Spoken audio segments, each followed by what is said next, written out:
Hey everyone, welcome to This Explainer. Today we're diving into the mechanics behind block rewards and incentives. Let's just jump right in.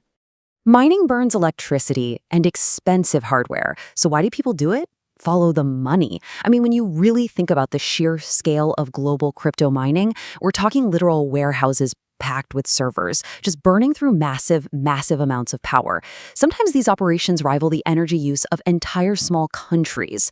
So you quickly realize, yeah, absolutely no one is doing this for charity. Just put yourself in a miner's shoes for a second.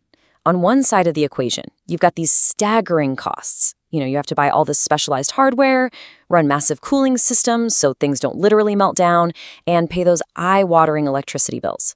So to balance out that incredibly heavy physical and financial burden, well, there's got to be a really hefty payout on the flip side. The income they pull in has to make all that crazy effort totally worthwhile, right? And that income basically boils down to two main slices of the pie. First up, you have the block reward. These are newly minted coins, basically created out of thin air, and they're awarded to the miner who successfully adds the latest block. It's kind of like winning a race. And the second slice? Transaction fees. Every single time someone sends crypto, they pay a tiny priority fee. So the winning miner basically scoops up all of those little fees for that entire block. It adds up fast. Okay, so we know how the miners get paid. But let's shift gears for just a second here.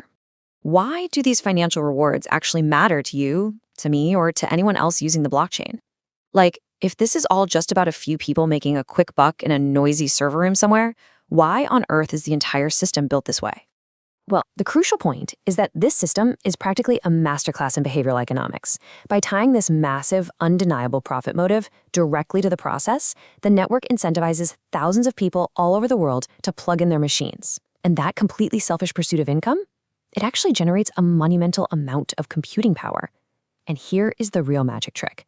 All of that decentralized computing power effectively creates this impenetrable wall of security around the whole blockchain. Because it's so highly profitable to just play by the rules, trying to hack or attack the network simply becomes financially irrational. You'd lose money trying. Ultimately, the miners are protecting the network simply because it pays them really well to do so. Which brings us right down to the absolute core economic equation of this entire system. New coins plus fees, that's the reward that keeps miners motivated and the network secure. It really makes you wonder, doesn't it?